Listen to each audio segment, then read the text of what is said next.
joining us. So if you are here for Master Change Management Techniques for your most demanding projects and are interested in learning more about how to use risk management and change management together and have it help you out with your personal life as well, you have reached the right place. I am with RMC Learning Solutions, and my name is Cheryl Karstens. I haven't been at a webinar for RMC for a couple months, so I'm very excited to be back and have a great presentation and have some great information to share with all of you. So I am very excited to get started. Let's see, I have, my voice is a bit metallic. That may be something on your side. I can play with my microphone.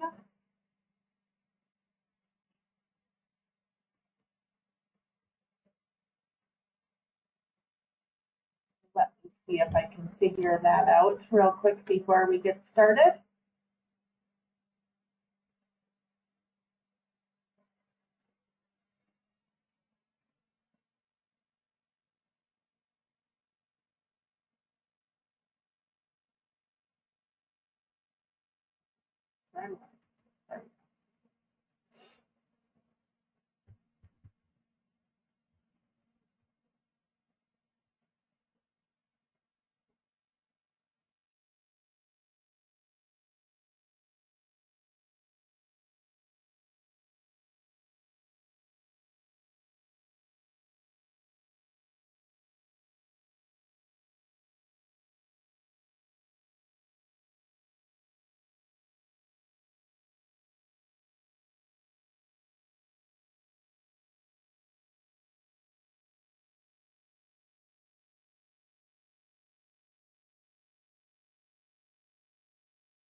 All right, hopefully that's a little bit better.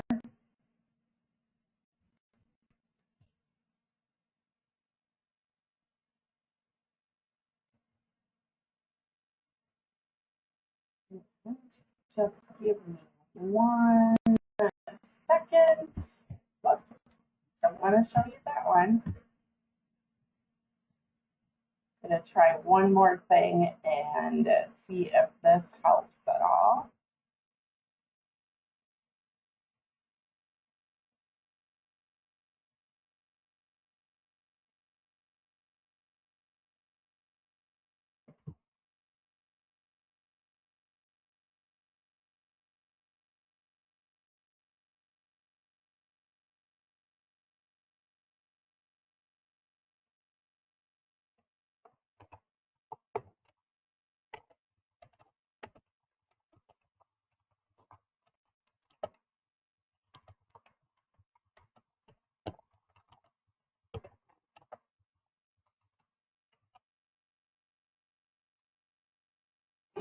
All right.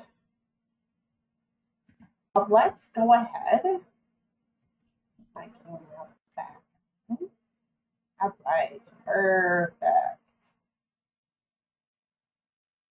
We are going to go ahead and get started. So first of all, a couple things about this webinar.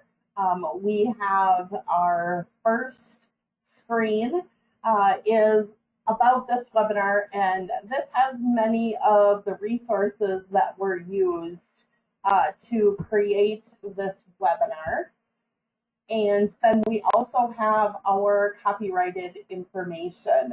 So this document is not for use or disclosure outside of those who attend this webinar and may not be copied, recorded, or reproduced in any manner in whole or in part without prior written consent of RMC Learning Solutions. And For all of you that are here today, you will receive a recording of our webinar today, and it will include all of the slides. So you don't have to worry about recording it. You will receive a copy of it. As I said, my name is Cheryl Karstens. I am one of the leaders at RMC Learning Solutions in our practices.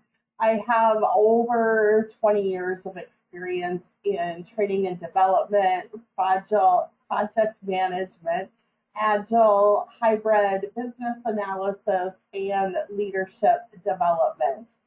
This past December, I did speak at PMI Global for the third time, which I am very excited and honored to be able to do so. I have a BA in Human Resources from Metropolitan State University in Minneapolis, Minnesota, and that is currently where I am. And it's a balmy 20 degrees out today. We are going to have some great weather this weekend, so I'm really, really excited about that. It's been very cold, and it's going to warm up. Starting now, it's already 20, and this weekend it should be in the 30s and 40 degrees Fahrenheit. So I'm very, very happy and very excited about it. I would like to tell you a little bit about RMC Learning Solutions. We were founded in 1991 by Rita Mulcahy. She went to take the PMP exam and went to buy a book and look for resources to help her study for her exam. And at that time, did not find any. So after she passed her exam, she went and wrote a book. And that book is the basis for RMC Learning Solutions. We have taken that book and we continue to update it. We've made a class, we've made exam prep materials and exam simulations and all kinds of products based on that original book. Rita unfortunately passed away from breast cancer, and we have continued on her legacy and creating all of the new materials in the same essence of what she originally created the PMP exam prep book in. We have now helped over 1 million professionals prepare for certification exams. And we do that in project management, business analysis, and agile. And we have numerous learning solutions and products ranging from self-study to e-learning to classroom to instructor-led virtual courses. And at the end of our course today, I will talk a little bit more about our courses and products that we have. We also have an international reach, and some of you may be coming to us from an international location. We currently train in 60 regions in 18 different languages throughout the world. And we are an outcome-based learning through professional instructors, coaches, and mentors. And what that means is that every class that you take or webinar that you attend is going to have towards the end an action plan or other things for you to be able to take away from that class and put into action. And we definitely have that today. I have 3 tips for you to implement all of the information that I'm going to be talking about. So our agenda for this webinar is to understand how risk management and change management work together, to create a risk management plan that covers anticipated and unanticipated changes, why change management and risk management are a part of the exam content outline for the PMP exam, and then 3 tips that you can use straight away at the end of our session today, and you can implement them this afternoon. So, first of all, we're going to talk a little bit about controlling the chaos. And if you are in the United States, I'm going to tell you a little bit about January to February and some of the information of what happened to me and to my life during that time. Um, Actually, right after Christmas, Christmas Day, actually got H1N1 and became really sick and spent all of my Christmas vacation laying in bed and watching movies and feeling terrible. But at the first of the year, I went back to work and I started working on my goal setting and looking at what my group that I work with was going to accomplish, and also for me personally, what I was going to accomplish. And then I had a lot of unanticipated changes come up into my life. Some were anticipated, some were kind of planned, a lot of them were not, including myself getting sick. And I went through January and most of February kind of a little apprehensive about the future and what exactly was happening in my own personal life, in my professional life, politically. It was a very, for me, unsettling time watching everything happen and kind of feeling a part of it, kind of not. So, what happened? Here are all the things that happened to me and my department in the month of January through February 21st, which is today. I had two people left the department. One was planned, and I had a good plan for how to fill their position. The other was unexpected. As I said earlier, I got sick. My husband's car died. It's still sitting in the parking lot. So we went from having two cars to having one. Our strategic goals, some of them really changed at the beginning of the year, which in some ways is great because we hadn't really started working on things yet. But I did need to start to re-look at things and reevaluate my planning. I have three grandsons. All three of the grandsons got sick, and that also impacted my life of watching kids and helping out when one couldn't go to school and another one had to. And that also kind of threw a wrench in my schedule. I tried to go on vacation.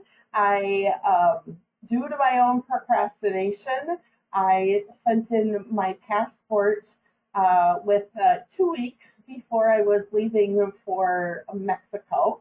And my passport was delayed, and I spent a lot of time online talking to bots and trying to get a real person to find out where my passport was shipped because it was not shipped to me. And I ended up missing 2 days of my vacation. My husband got on the plane and took off without me. But I had to use some risk management responses and adapt to all of what was going on in that time frame, which took about 3 days. I eventually did make it to Mexico. I returned and I got home on a Sunday evening, and Monday morning I started teaching 4 10-hour days of class because our instructor had left the organization. And now it is the middle of February.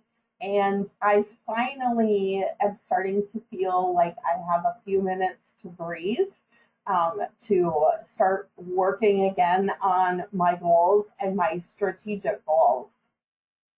And I have this quote: if not for bad luck, you would have no luck at all. I grew up in a family that this is what my dad told me as I was growing up. And I had a very negative outlook on change management and when things changed. It always seemed to be at a bad time, things going on, throwing everything into chaos.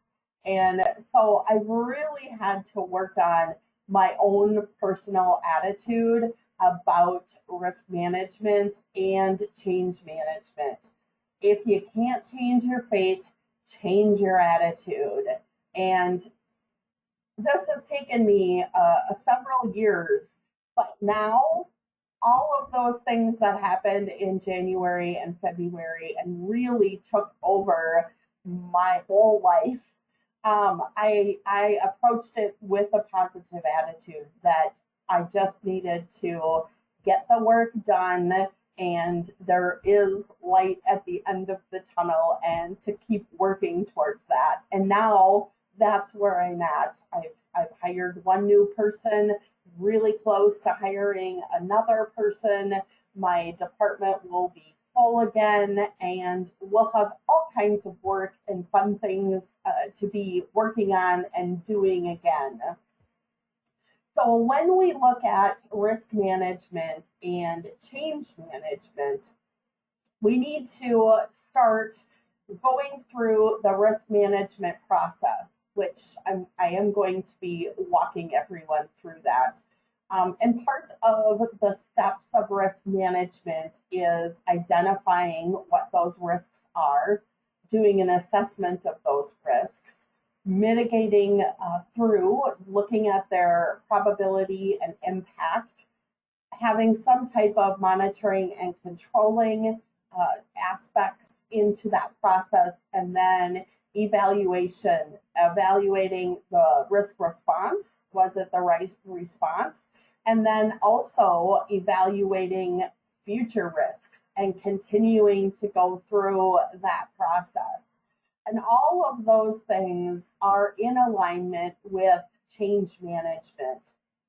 When we look at planning, communication, stakeholder engagement, again, monitoring and controlling, and evaluation. Risk management is all part of change, and it's all part of changing our original plan.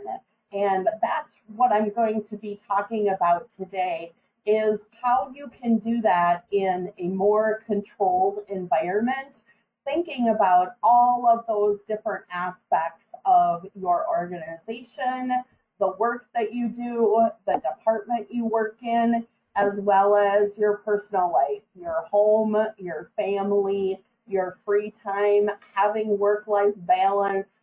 All of those pieces are going to come into play today because that's who we are. We have a work life, but we also have a personal life. So I have a question, and if you would be so kind to put the answers to this question for yourself into the chat, I would love to see what your answers are. But when you are talking about or thinking about risk management, what percentage of the time do you consider risk management and change management at the same time you are conducting risk analysis or risk identification? So when you are looking at any potential risks, and this can be either personal or it can be in your personal life, or of course in your work life as well. But if you would put into the chat, it can be 75% or more of the time you think about them together. Maybe it's a little bit of a 50-50, Maybe it's 25% of the time you think about both of them at the same time.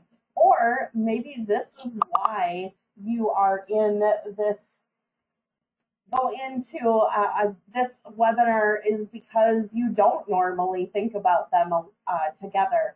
And this is a great way for you to think about it and to be able to understand how those work together. So if you could put a percentage in the chat, I would love to see some of your responses.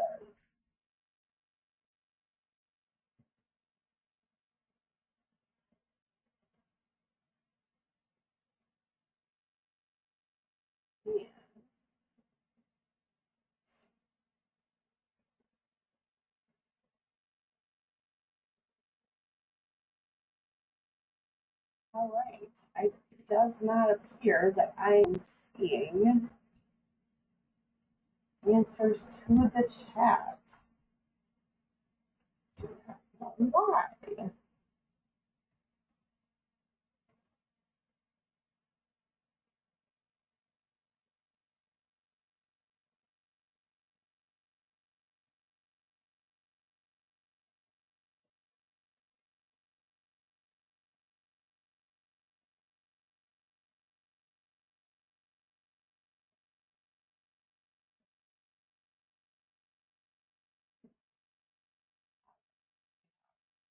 A few answers in the questions. I can see the questions.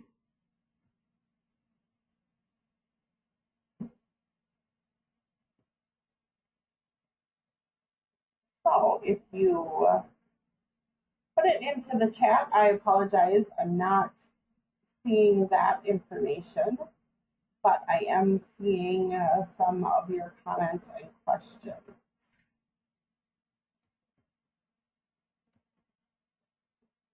And I'm just going to make this a little bit bigger on my screen. There we go, so I can see it. All right. I have some, that's why I'm here. I don't usually think about it. 20%, 50%.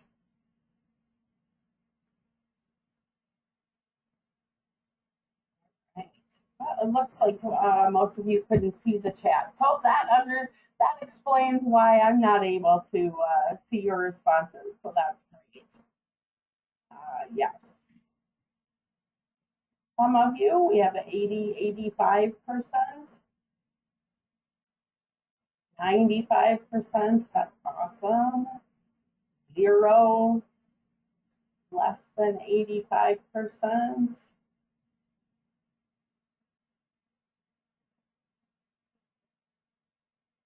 All right, great.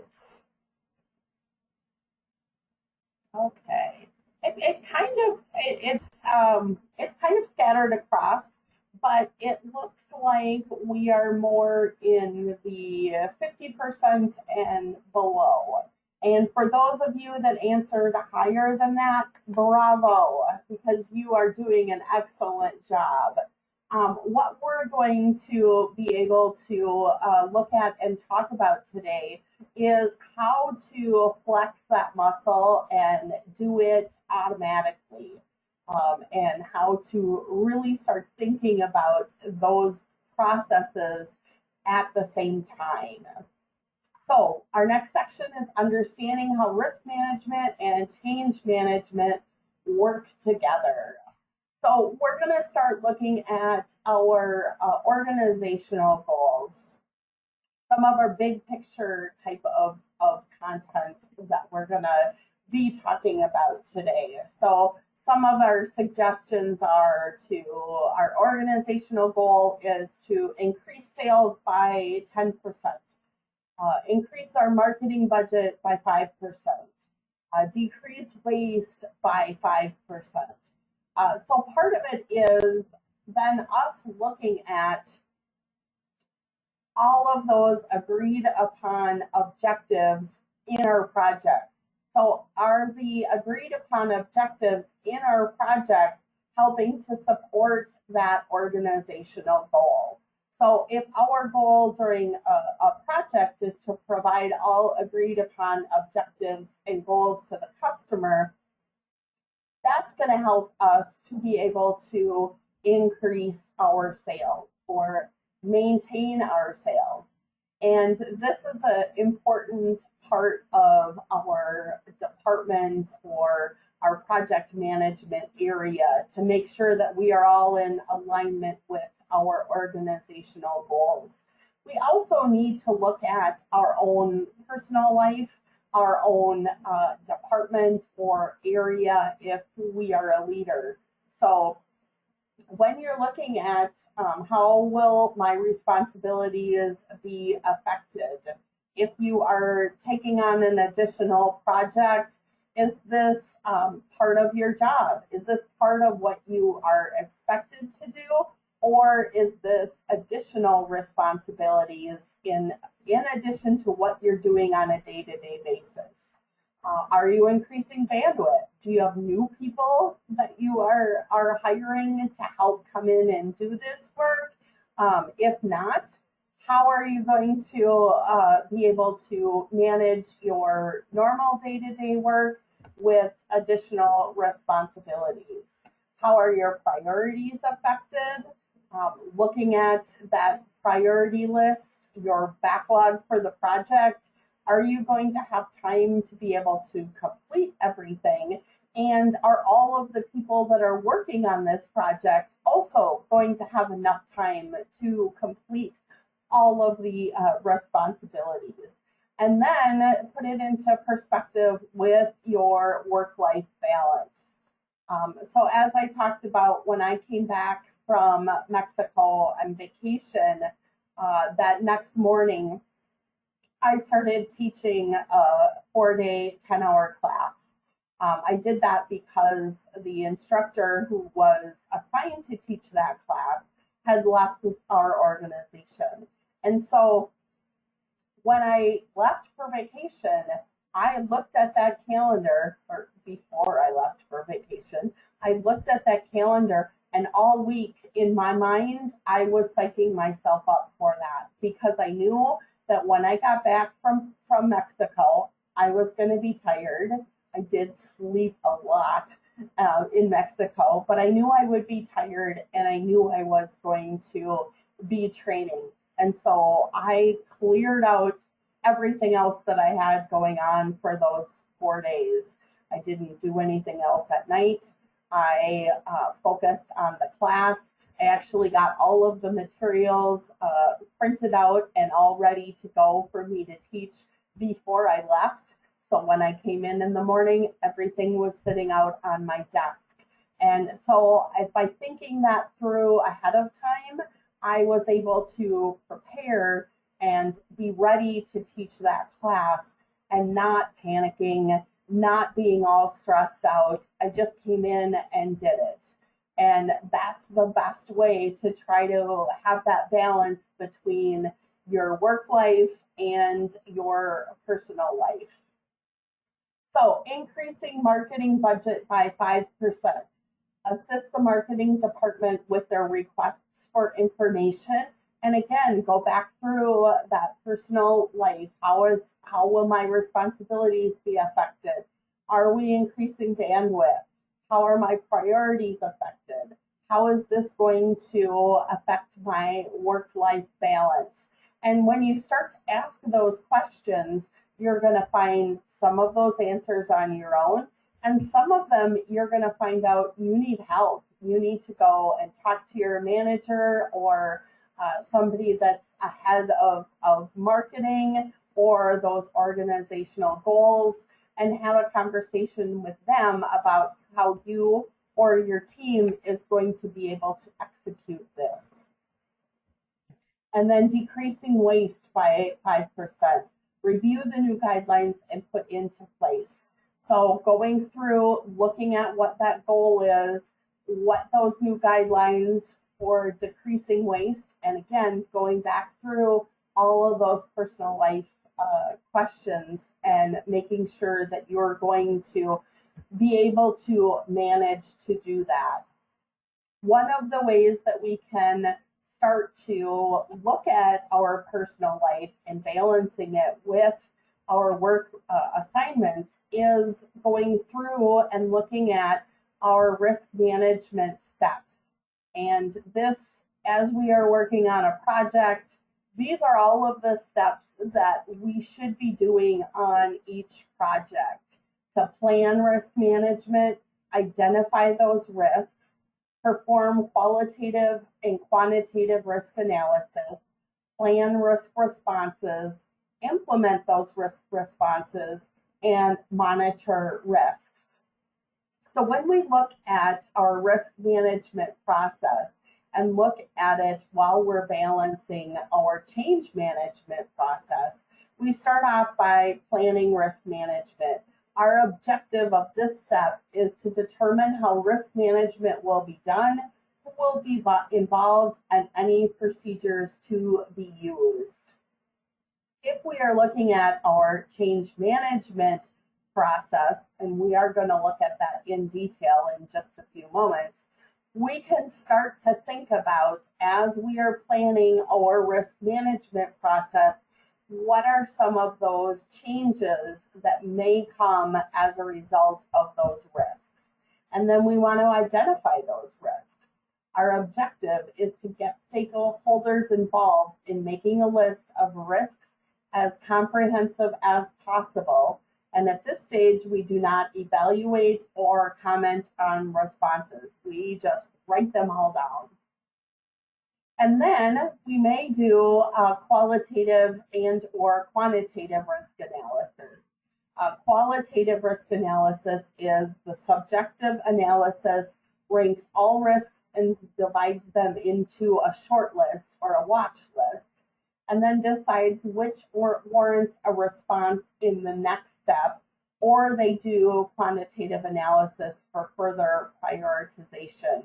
A quantitative evaluation may not be necessary. And the quantitative analysis goes into more numbers. It is based on data. And the reason that we say it may or may not be needed is when you come up with your qualitative risk analysis, your short list or your watch list, and you prioritize those, you can look at which one of those has that type of data that could be used and could be helpful. And then you're going to look at the probability times the impact and really determine if it is a high priority item, like it has a very high probability and impact. And then after all of that analysis is done, then we plan out our risk responses. And this is to decrease the project risk. We plan responses for risks that occur or are very probability, that have a very high probability.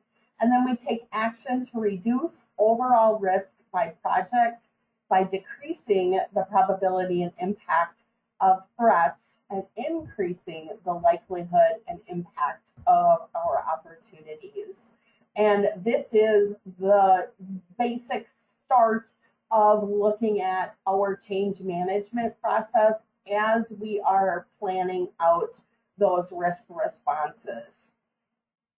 Because as we encounter those risks, we want to be prepared and we want to know what other items need to be taken care of besides just going through the risk and implementing that response. So we evaluate the impact. And when we evaluate the impact, we evaluate it over everything, every knowledge area, every piece that is connected to the project. We identify options for those risk responses. And when we are identifying those risk responses, we're also looking at the impact of those responses. So how is that going to overall impact the department, the organization, the project, and your work-life balance? And when you are doing all of these things at the same time, it makes it a lot easier as you are looking at some of these options to be asking, okay, this is a great response. Who's going to do it? Who's going to execute this? Who's going to communicate it? Who's going to put the change notice through so it can go through to the change control board? And when you have those types of conversations while you are planning those risk responses and looking at the change management process, it goes a lot faster, but it's also a lot smoother. And people will leave those meetings feeling confident that if this happens, we have a response for it, and we know that it's going to work. Another strong part of change management is communication and looking at how you are going to communicate if the change comes into effect. And when you're working on your communications management plan, you can also have on that management plan pieces of your risk response strategy in order to keep all of those pieces together and people are thinking about them all at the same time. So as you are looking at and thinking about changes or risk responses, you're going to be thinking about the development approach. So did we use a plan-driven approach, or are we using an agile approach or a hybrid approach? And that's going to influence the way your risk response is going to be executed. You want to be aware of the project objectives and make sure that it's still going to meet those objectives, that it's a priority. If you're using an agile type of process and this risk response comes up, but it's in the backlog and it's further down, then you have to look at those priorities. Is it going to change the order of the backlog? And if it is, how is that going to impact everyone on the team? Are they all going to be available to do that? Does somebody have a vacation scheduled, or is somebody going out on a leave of absence? All of those pieces are things that you need to be looking at. You need to look at the constraints, both the schedule, the cost, or the budget. Look at all of those different pieces. How is this going to affect our quality of our product? The level of uncertainty, the organization's risk appetite and thresholds. So are we going to push the envelope with where their risk appetite is? Are we going to ask them to take a bigger risk than they are comfortable with? If we are, we need to have a plan for that. And then, of course, we need to think about our major deliverables and features and how this is all going to be impacted. And that all helps to decide the level of risk management needed. So when you are thinking about all of these different aspects and looking at all of your personal life, your professional life, how am I going to get all of this done? You are again asking those questions. How will my responsibilities be effective? Are we increasing bandwidth? How are my priorities effective? And again, how am I going to have a work-life balance?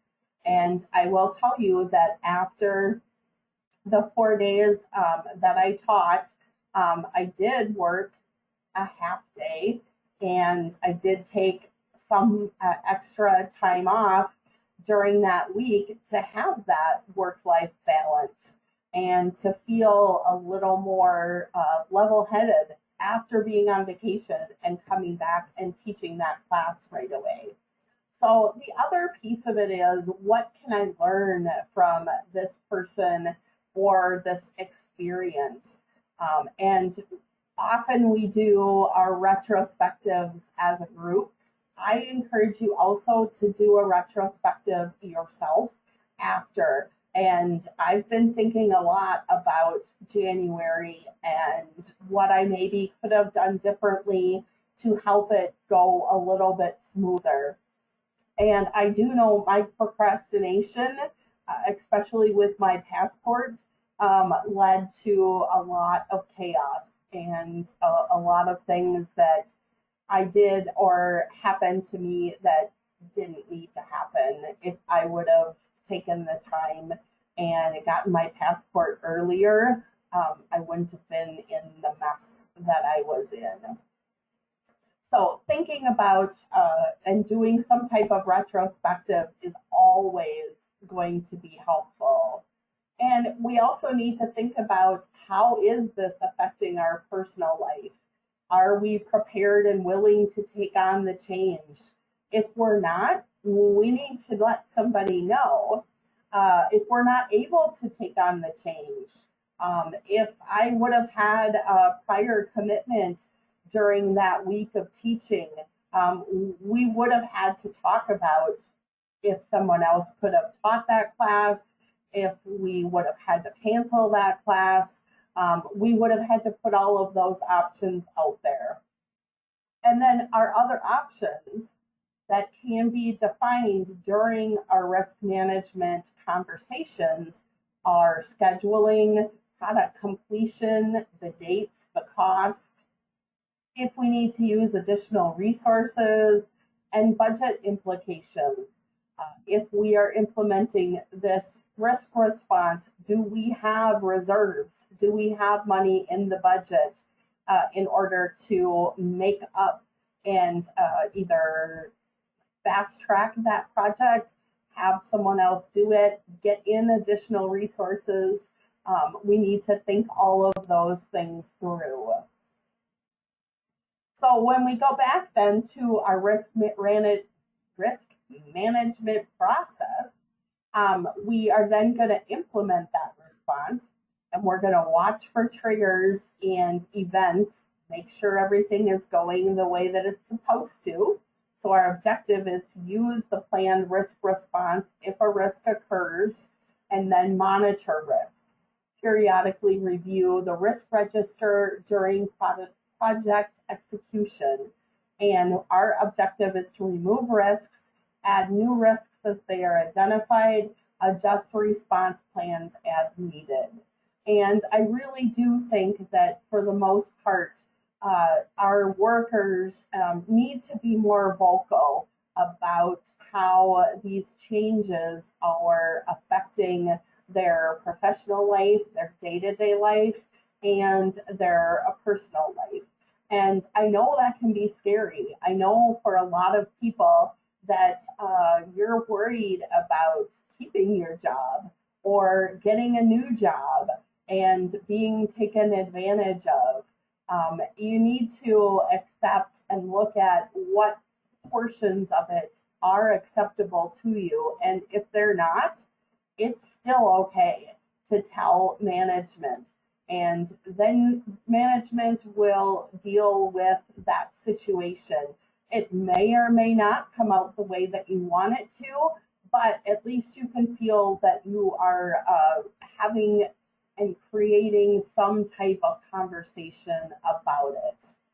Our next step is to create a risk management plan that covers anticipated and unanticipated changes.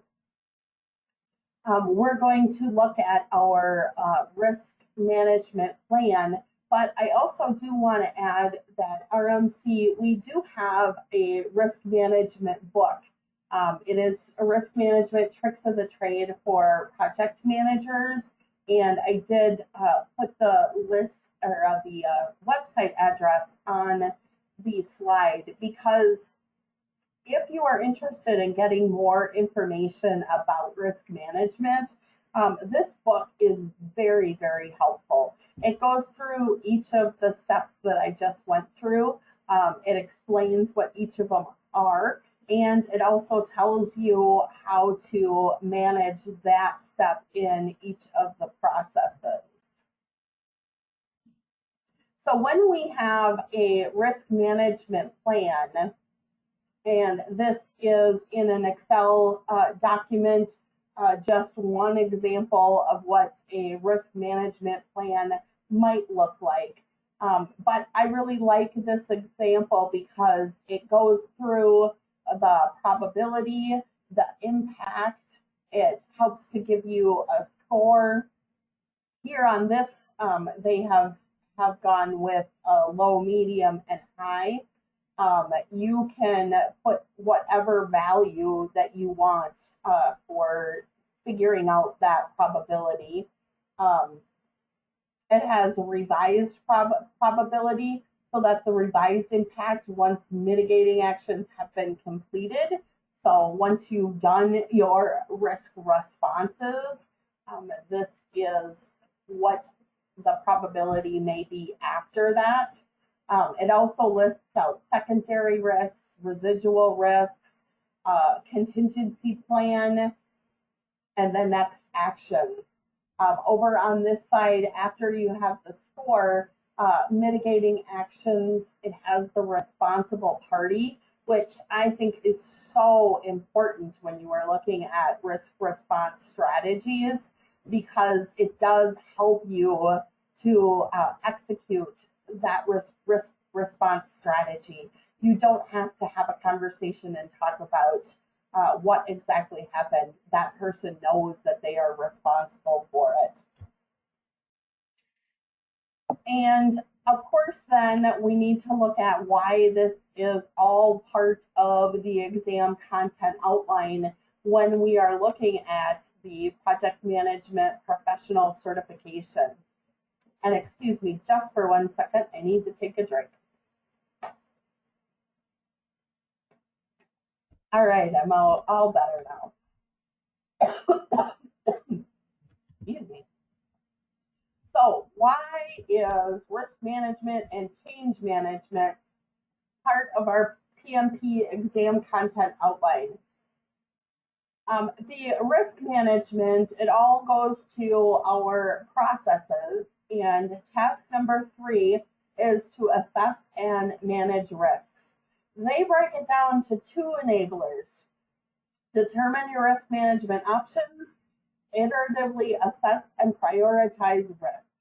And I went through the 7 steps that help walk you through all of that risk management process.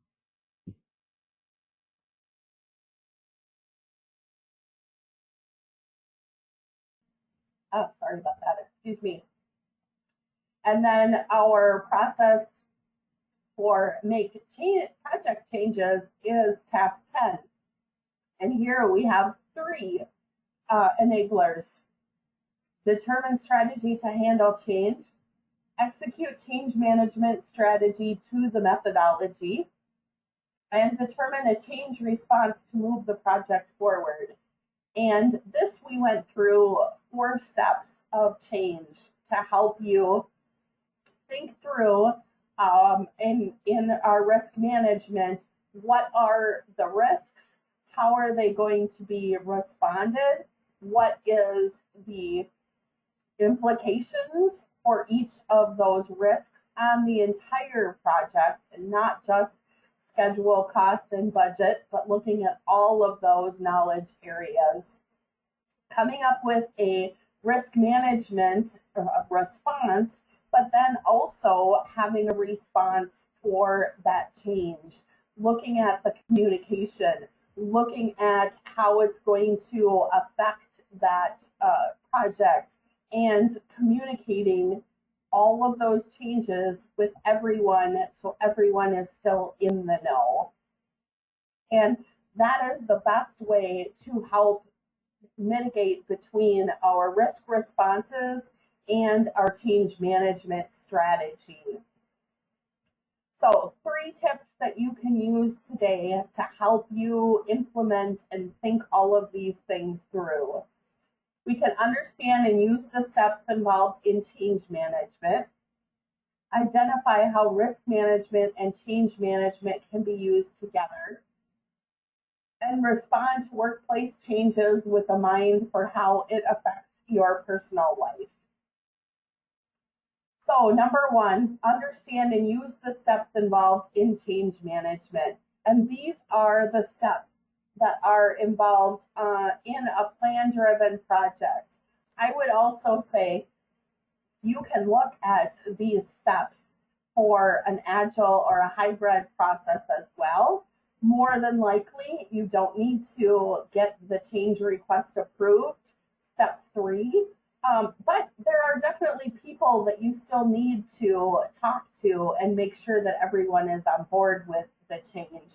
And then getting customer buy-in also helps everyone to feel more secure with the change that is going to be happening.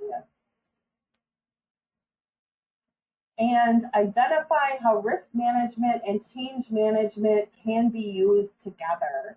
And here on our slide, I have all of those steps for risk management listed out again. And I would like you to think about, what does risk management look like in your organization, in your department, with your coworkers? And whether or not you use these steps or have your own risk management process, chances are they still entail everything that I went through with you. But I would really encourage you to think about when you are identifying risks and looking at those risk responses, to really think about the how it's going to affect the project, the resources, the human resources, and everyone's work-life balance. Is it going to throw everything and make everything work differently than it has in the past? If it is, that's a huge implication, and you need to look at that implication. And then lastly, respond to workplace changes with a mind for how it affects your personal life. And you are again looking at the answers to those questions. I also have the risk management book here for you, and the website if you are interested in getting more information about that book. It is a great book. It is super helpful, and it does go through all of the steps, as I said earlier. I'm going to take questions in just a few minutes. I have 12:52 by my clock. But I did want to let you know about the upcoming classes that we do have. We have 3 classes coming up for the PMP exam prep, 2 in March and 1 in April. We also are offering night classes that is March 31st through April 3rd, and those are twice a week, and they're for roughly 3.5 to 4 hours, and they take 10 sessions. So for anyone that needs a little bit more time or has a schedule that conflicts during the day, we do have our exam prep class now offered at night. We have another CAPM or CAPM exam prep class in May. And we do also offer risk management courses that could be very similar to this webinar or on a more extended track. And you can contact us at info@rmcls.com to get more information about our risk management classes. And last slide here is the ways to claim your PDU for coming into this webinar for today. We do not have an activity number or a claim code associated with this webinar, and the steps are on the bottom of how to claim your 1 PDU. And with that, I am going to look at our questions that we had. We have the question of, will recording and slides be available after the webinar? Yes, you will receive a recording of this webinar, and the slides will be part of that recording. and you will receive an email with that. You can also always go to our website, rmcls.com, and we have lots of past webinars that are there that you can always watch as well. Do you have any free certifications? We do not have any free certification courses. We do offer a webinar once a month, just like this. And we also do offer coaching classes to take before you take a certification exam on the PMP, the CAPM. And after we are completed updating the ACP, we will also offer webinars for that. And we also then have some webinars for people after they take our course, but still have some questions and want a little bit more information. We also have those webinars that we offer for free. Does anyone else have a question? And you can go ahead and put that in the question box. We have about 4 minutes left. I can go through any answers. I would like to say thank you very much for attending today. I hope that you had a great experience and are really thinking about how to look at your work-life balance and those risks and changes in your workplace. I do have a question of when will the ACP be offered. To be honest, I'm not 100% sure.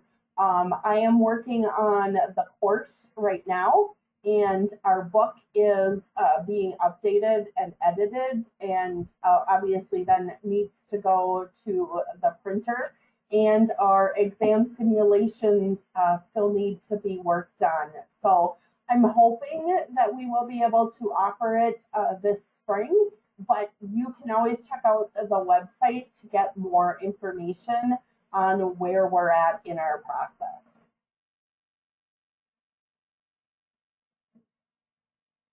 Any tips for getting your team to agree to be responsible for the risk task?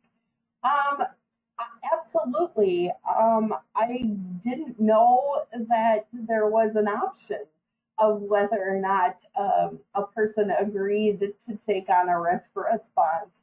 I would ask why if somebody is saying no. It should be part of the project, and if they're assigned on the team, you should be assigning the risk responses as well. If not, or if they have a conflict or it's interrupting their work-life balance, you need to have a conversation on that. But every response should be assigned to a team member on the project team. All right.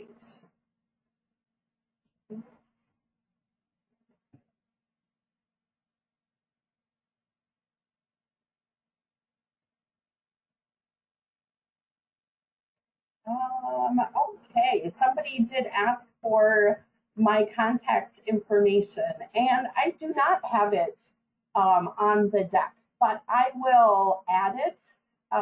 There at the first screen where it I introduce myself. I will put my contact information on there, and I'm going to do it right now, so it'll be in the recording when you receive it. Whoops. There we go. Oh, I can't do it right this minute. I will definitely have it included with the information as you receive it next week. And that's a great catch. I should already have it in my slide deck, so I will definitely be adding it.